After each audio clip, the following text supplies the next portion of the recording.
नमस्कार विद्यार्थी मित्रांनो, विजय स्टडीच्या यूट्यूब चॅनलवरती आपलं स्वागत आहे. एमपीएससी दोन मोठे बदल केलेत आणि प्रामुख्यानं राज्यसेवा मुख्य परीक्षा जी होणार होती डिस्क्रिप्टिव्ह, तर त्याच्यातला एक बदल आहे आणि दुसरा वर्षातनं दोन एक्झाम घेण्याचा एक बदल आहे. आता ते नक्की काय आहेत, ते विद्यार्थी हिताचे आहेत की नाहीत, तर या दोन गोष्टींच्या बाजूने एक छोटंसं लेक्चर आहे. याच्या अगोदर मेन्सच्या बाजूने काय करायला पाहिजे, काय नाही करायला पाहिजे 26 साठी मी त्याच्याबद्दल बोललोय. जे डेडिकेटेड 27 साठी तयारी करतायत, तर त्यांच्या दृष्टीने एक महत्वाची संधी आहे, लक्षात ठेवा. कारण ऑप्शनल गेलाय आता, म्हणजे 500 मार्काची तुम्हाला तयारीच नाही करायची. आता राहिलेले जे जीएसए पेपर आहेत, एसएचा पेपर आहे आणि क्वालिफाईंग स्वरूपाचे मराठी इंग्लिश, एवढ्याच 7 पेपरचा तुम्हाला अभ्यास करायचा आहे. त्याच्यामुळं ज्यांनी ज्यांनी 2027 साठी ऑप्शनल विषयाच्या बॅचेस लावल्या होत्या, पैसे माघारी घ्या. पैसे माघारी घ्या म्हणजे आता ते काय बॅचेस करण्याची गरज पडणार नाही आणि आता नवीन बॅचेस लावण्याच्या भानगडीत पडू नका. लवकरच आयोग नवीन परीक्षा योजना जाहीर करेल असं त्यांनी सांगितलेलं आहे. 2026च्या मेनसाठी जे प्रिपरेशन करतायत, तर त्यांच्यासाठी थोडीशी दुःखाची बातमी आहे, कारण पुढे त्यांना ऑप्शनलच द्यायचं नाही. सो ही एक संधी असू शकते आणि जे 27 साठी तयारी करतात त्यांच्यासाठी ही सुवर्ण संधी आहे. सो आता थोडंसं आपल्याला चलबिचल होऊ शकतं, की मग आम्ही आता का ऑप्शनल करायचा? तर का करायचा? 2026च्या मेन्सला तुम्ही क्वालिफाय झालेला आहात आणि मेन्स तुम्ही लिहिणार आहात, तर आता तुम्हाला ऑप्शनल करावाच लागणार आहे. तर ते नक्की दोन मोठे बदल काय आहेत? वर्षातनं आयोग 2 वेळा एक्झाम घ्यायचं म्हणतंय. नक्की त्याचं शेड्यूल कसं असेल? त्या एक्झाम कशा पार पडतील? जी मुख्य परीक्षा होणार आहे ती कधी होणार आहे? आणि आता सर्वच पूर्व परीक्षा ज्या आहेत, तर ते सीबीटी म्हणजेच संगणक प्रणालीवरती आधारित कॉम्प्युटर बेस्ड टेस्ट होणार आहेत. तर त्याचं नक्की नेमकं कारण काय आहे? तर या दोन गोष्टीबद्दल, या दोन घटकांबद्दल, या दोन मोठ्या बदलाबद्दल आज मी या लेक्चरच्या माध्यमातून बोलतोय. तुमचे बरेचसे डाऊट जे आहेत, तर ते याच्यामधून कव्हर होतील असं मला वाटतंय. बाकी तुमचे काही डाऊट, क्वेरीज, क्वेश्चन, सजेशन असतील तर खाली कमेंट बॉक्समध्ये कमेंट करा. आपण त्याच्याबद्दल बोलू. पहिली जी गोष्ट होती, तर ती वर्षातनं 2 किंवा अधिक वेळा परीक्षा घेण्यासंदर्भात. हे कालच नोटिफिकेशन आले रात्री. मी तुम्हाला जी लोक मला ऑफिसला येऊन भेटतात, मी त्यांना बऱ्याच वेळेला सांगतोय, पुढच्या 2-3 महिन्यात एमपीएससी मध्ये मोठी उलथापालथ होते. मे बी त्याचीही नांदी आहे किंवा त्याचीही सुरुवात आहे. कारण आत्ताच त्यांनी ऑप्शनल उडवलाय. वर्षातनं 2 वेळा परीक्षा घ्यायचं नियोजन चाललंय. गट ब, क आणि ब, क ह्या ज्या 3 एक्झाम आहेत, तर त्याचा सिलेबस बदलाबद्दल सुद्धा एमपीएससी बोलते. त्याच्यासाठी सुद्धा समिती नेमलेली आहे. त्याच्याबद्दल सुद्धा सकारात्मक आणि विद्यार्थी हिताचे निर्णय घेईल असं एमपीएससी बद्दल मला वाटतंय. सगळ्यात गोष्ट महत्त्वाची लक्षात ठेवा, की त्यांनी का डिसिजन घेतलंय वर्षातनं 2 वेळा एक्झामचं. म्हणजे 2 वेळा फक्त प्रिलिम्स होईल, मेन्स एकदाच होईल. 2 किंवा अधिक वेळा पूर्व होईल. मेन्स होणार नाही, हे लक्षात ठेवा. नाहीतर तुम्ही म्हणाल मग किती एक्झामच एक्झाम आहे त्या. असं नाही होणार. वर्षातनं 2 वेळा फक्त पूर्व परीक्षा होईल. त्याचं कारण एकदा इथं दिलंय बघा. म्हणजे त्यांनी काय म्हटलंय, आता पूर्व परीक्षेला उपस्थित राहणाऱ्या उमेदवारांपैकी बहुतांश उमेदवार मुख्य परीक्षेला पात्र ठरत नाहीत. आणि मग एकदा एखादी पूर्व परीक्षा तुमच्या हातातनं गेली, तुम्हाला वर्षभर वाट पाहावी लागते आणि दुसऱ्या वर्षी ती पूर्व परीक्षा होते. मग बऱ्याचशा जणांना टेन्शन येतं. मुलींच्या बाबतीत घरचे मग प्रश्न विचारतात, किती दिवस करणार? मग लग्न करायचं आहे. मुलांच्या बाबतीत सुद्धा असंच होतं, बास कर, घरी ये म्हणतात. मग त्या मुलांसाठी किंवा त्या उमेदवारांसाठी राज्य लोकसेवा आयोगाने म्हणजे एमपीएससीने एक संधी एक्स्ट्राची उपलब्ध करून दिली, की चला एक तुमची पूर्व गेली ना, दुसरी पूर्व द्या, ती पास व्हा आणि मेन्सला तुम्ही क्वालिफाय होऊ शकता. म्हणजे फक्त पूर्वच परीक्षा वर्षातनं 2 वेळा किंवा 2 पेक्षा अधिक वेळा होणार आहे. आता माझ्या मते त्याचं शेड्यूल कसं असू शकतं ते मी तुम्हाला सांगतोय. म्हणजे फॉर एक्झाम्पल, जर का गट म्हणजे राज्यसेवा पकडू आपण, राज्यसेवेची पूर्व परीक्षा पहिली जानेवारीमध्ये झाली, हे माझं मत आहे बरं का, जानेवारीमध्ये झाली आणि त्याला काही 10-15 लोक क्वालिफाय झाली, म्हणजे सपोज 100 लोक क्वालिफाय झाली आणि 1000 लोकांनी परीक्षा दिली होती, म्हणजेच 900 लोक बाकी आहेत. तर मग त्यांच्यासाठी लगेच फेब्रुवारी किंवा मार्चमध्ये लगेच आयोग दुसरी पूर्व परीक्षा घेईल. म्हणजे 10वी सारखं किंवा 12वी सारखं तुम्ही नापास झाला ना, लगेच दुसरी परीक्षा द्या आणि पास व्हा. आणि मग तिथं 900 लोक पेपर देतील आणि 900 लोकातली पुन्हा मग 300 लोक क्वालिफाय झाली. अशी मेन्सला किती क्वालिफाय झाले? 400. तर ह्या दोन्ही पूर्व परीक्षेची मिळून एकच मुख्य परीक्षा होईल. आयोग 90 किंवा 120 दिवसाचा कालावधी देऊन ऑगस्ट सप्टेंबरमध्ये ती मुख्य परीक्षा या 400 लोकांची घेऊ शकतं. म्हणजेच काय, ज्यांचा 2 मार्कांनी, 1 मार्कांनी, 0.25 रिझल्ट गेलेला आहे, तर त्यांच्यासाठी ही सुवर्ण संधी आहे, हे लक्षात ठेवा. आणि दुसरी सगळ्यात महत्त्वाची गोष्ट म्हणजे हे गट अ म्हणजे राजपत्रित गट अ, गट ब संयुक्त पूर्व परीक्षा आणि गट ब राजपत्रित संयुक्त सेवा पूर्व परीक्षा, महाराष्ट्र गट क सेवा पूर्व परीक्षा, या ज्या 3 परीक्षा आहेत त्या ऑनलाईन पद्धतीने होतील. CBT computer based test online पद्धतीने पेपर होणार आहेत असं आयोगाने सांगितलंय. आजच सचिवांचं एक स्टेटमेंट आलंय. की ते म्हणे की SSC CGL किंवा इतर बऱ्याचशा सेंट्रलच्या परीक्षा आहेत तर त्या ऑनलाईन स्वरूपात होतात आणि त्यामुळे काय होतं, रिझल्ट लावण्याची जी दिरंगाई होती तर ती कमी होईल आणि रिझल्ट लगेच लागतील. पण महाराष्ट्राच्या बाबतीत ऑनलाईन परीक्षा घेण्याचा जो अनुभव आहे तो भयंकर वाईट आहे. म्हणजे पेपरच फुटतात, काय काय पेपर खूपच अवघड असतात, काय काय पेपर खूपच सोपे असतात किंवा ज्या कंपनीकडे एक्झाम घ्यायला दिली त्या एक कंपनीचेच अधिकारी पेपर फोडतात किंवा घरातल्या लोकांना पास करून देतात. तर असे आपले अनुभव आहेत, हे आपण पेपरमध्ये वाचले, सोशल मीडियावरती ऐकले, टीव्हीला पाहिले, बऱ्याचशा गोष्टी झालेल्या आहेत. त्याच्यामुळे बऱ्याचशा विद्यार्थ्यांचं असं मत आहे की हा पेपर ऑनलाईन घेता कामा नये, हा पेपर ऑफलाईनच व्हावा. मग पुन्हा त्याच सचिवांचं स्टेटमेंट आहे की MPSC स्वतःही यंत्रणा उभा करेल आणि MPSC स्वतः लक्ष ठेवून या सगळ्या गोष्टी करून घेईल.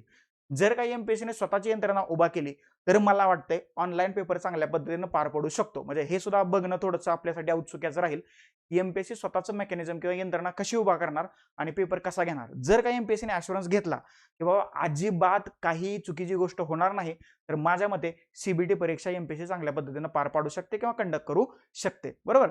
आणि मग काय केले त्यांनी, गुणांचं समानीकरण होईल, काल मी याच्याबद्दल बोललोय, नॉर्मलायझेशन होईल आणि नॉर्मलायझेशन करून जे तुमचे काही गुण येतील तर त्याच्यावरती आधारित की ज्या 2 किंवा अधिक पूर्व परीक्षा घेण्यात आलेल्या आहेत तर त्या परीक्षेमधून पात्र ठरणाऱ्या विद्यार्थ्यांचा एक मुख्य परीक्षा दृष्टीने एकच रिझल्ट लावला जाईल आणि मग त्या सर्व सेवांच्या 2 किंवा अधिक पूर्व परीक्षेतून जे विद्यार्थी निवडलेत तर त्यांच्यासाठी एकच मुख्य परीक्षा होईल.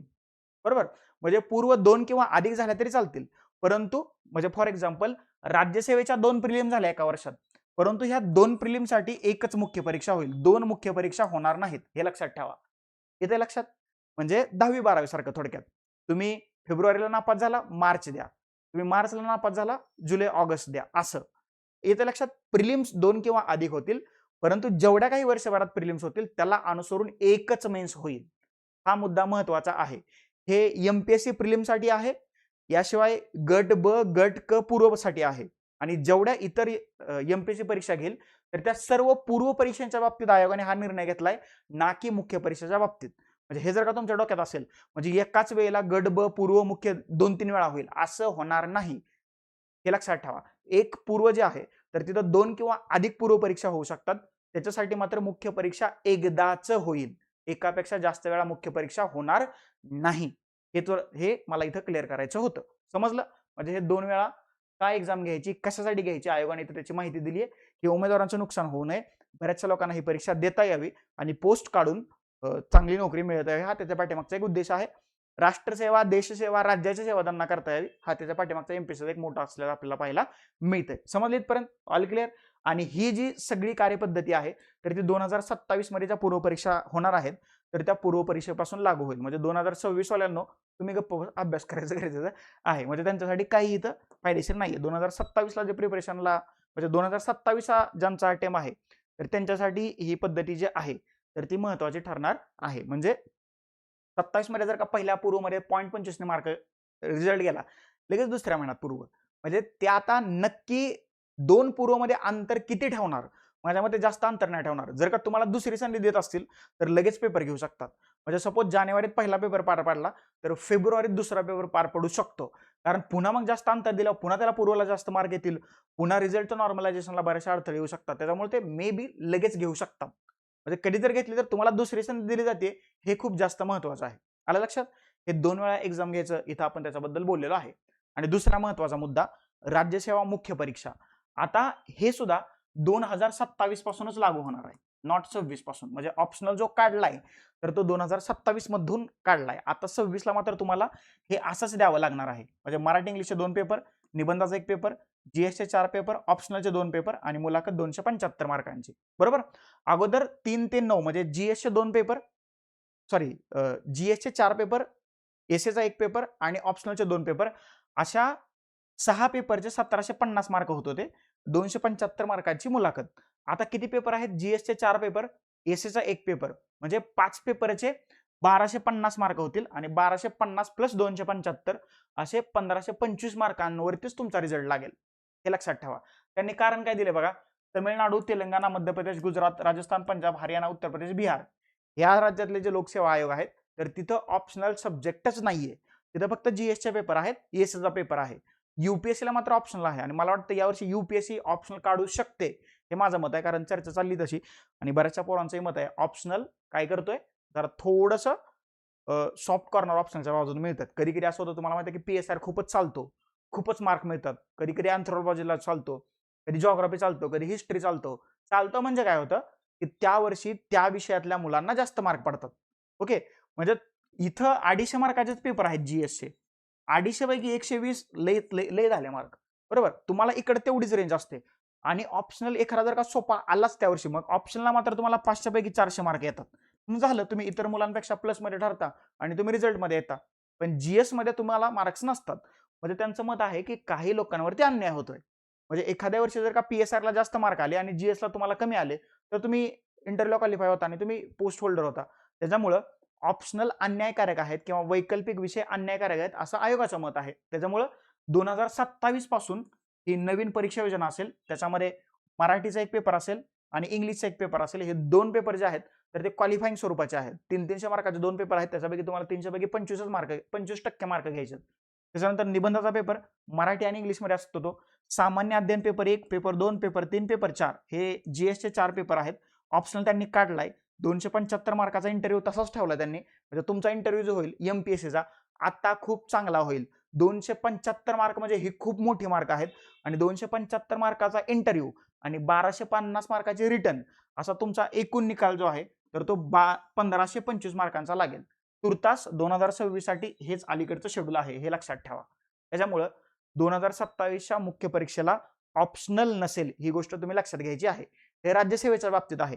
इतर ज्या सेवा आहेत, कुठल्या वनसेवा आहे, त्याच्यानंतर अभियांत्रिकी म्हणजेच इंजिनिअरिंग सर्व्हिस आहे, त्याच्यानंतर कृषी सेवा आहे, अन्न आणि औषध सेवा आहे, पशुवैद्यकीय सेवा आहे. इतर ज्या मुख्य परीक्षा आहेत त्याचं जे शेड्यूल आहे ते शेड्यूल तसंच राहणार आहे. त्याच्यामध्ये कुठलाही बदल करण्यात आलेला नाही, हे लक्षात घ्या. फक्त राज्यसेवा मुख्य परीक्षा, कुठला राज्यसेवा मुख्य, याच्यामधला जो ऑप्शनलचा पेपर होता तर तो ऑप्शनलचा पेपर 2027 पासून नसणार आहे. तुम्हाला ऑप्शनलचा अभ्यास करावा लागणार नाही, ही गोष्ट लक्षात ठेवा.